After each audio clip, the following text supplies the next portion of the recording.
अस्सलाम वालेकुम प्यारे बच्चों, आज हम आपको एक शख्स की कहानी सुनाते हैं जो अपने बेटे के साथ एक गांव में रहता था। एक दफ़ा उसे कुछ शहर से कुछ सामान लाना था, तो उसने अपने बेटे को और अपने गधे को साथ लिया और वो शहर की तरफ चल पड़ा।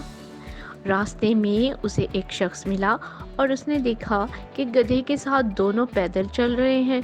तो उसने उस आदमी से कहा कि भाई, आप पैदल चल रहे हो, इस बच्चे को गधे पर बिठा दो, ऐसे तो ये बच्चा थक जाएगा। उस आदमी ने सोचा वाकई बात तो ठीक है। उसने अपने बेटे को गधे पर बिठा दिया और खुद वो आगे आगे चलने लग गया। अभी कुछ देर ही गुजरी थी कि एक और शख्स आगे से गुजरा और उसने जब देखा कि बच्चा ऊपर बैठा हुआ है और बाप पैदल चल रहा है, तो वो आदमी बोला, कितनी बुरी बात है, बेटा तो गधे पर बैठा हुआ है और बाप बेचारा पैदल चल रहा है, इस लड़के को तो शर्म ही नहीं आती।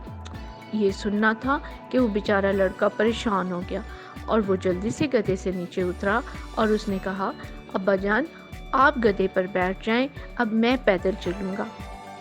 तो इस तरह उसने अपने अब्बू को गधे पे बिठा दिया और ख़ुद वो पैदल चलने लग गया।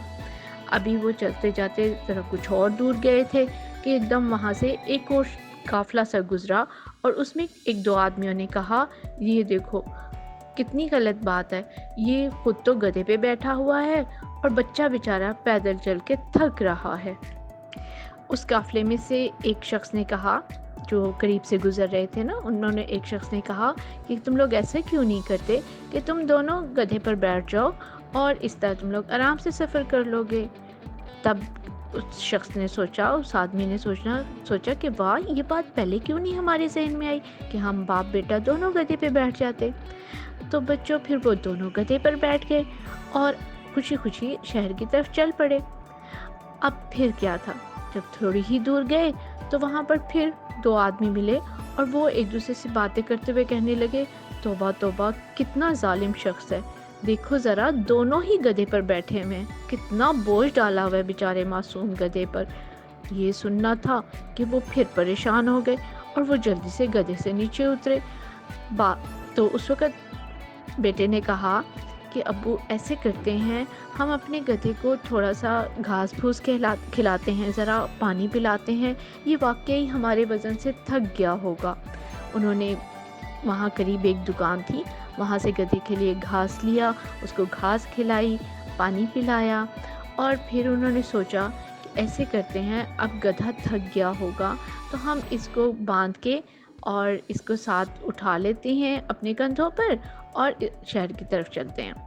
ये सोच के उन्होंने क्या किया, दुकान से एक रस्सी ली, गधे की टांगें बांधी और एक बड़ा सा डंडा लिया और उस पर बांस का डंडा एक बड़ा सा लिया उन्होंने और उस पे गधे को लटका दिया और एक सिरा उनके अब्बू ने अपने कंधे पे उठा लिया और एक सिरा जो था वो बेटे ने कंधे पे उठा लिया।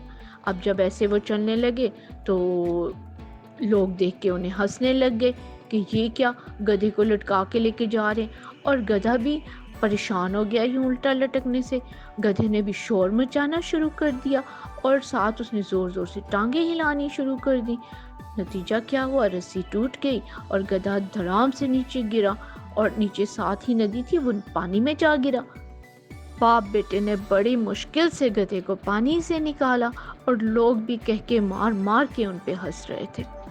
तब उन्होंने सोचा कि नहीं, अब कोई कुछ भी कहे हम किसी की नहीं सुनेंगे और हमने गधा क्योंकि अपने काम के लिए रखा हुआ है और हमने शहर अपने कारोबार के लिए जाना है, वहाँ से सामान लेना है और वो भी तो गधे पे रख के लाना है, तो क्यों ना हम दोनों आराम से गधे पे बैठ के जाते हैं। अब रास्ते में कोई भी कुछ कहेगा हम किसी की नहीं सुनेंगे, बल्कि हमें जो ठीक लगेगा हम वो करेंगे। और इस तरह फिर दोनों बाप बेटे गधे पे बैठ गए और आराम से शहर की तरफ रवाना हो गए और उन्होंने रास्ते में फिर किसी की बात नहीं सुनी। लिहाजा जो भी काम करें सोच समझ के करना चाहिए। दुनिया का क्या है, लोग तो बहुत कुछ बोलते रहते हैं, लेकिन जो सही बात हो सोच समझ के अपने फैसले खुद करने चाहिए। ठीक है ना बच्चों, ये तो थी आज की कहानी। मिलते हैं अगली कहानी में। अल्लाह हाफिज़।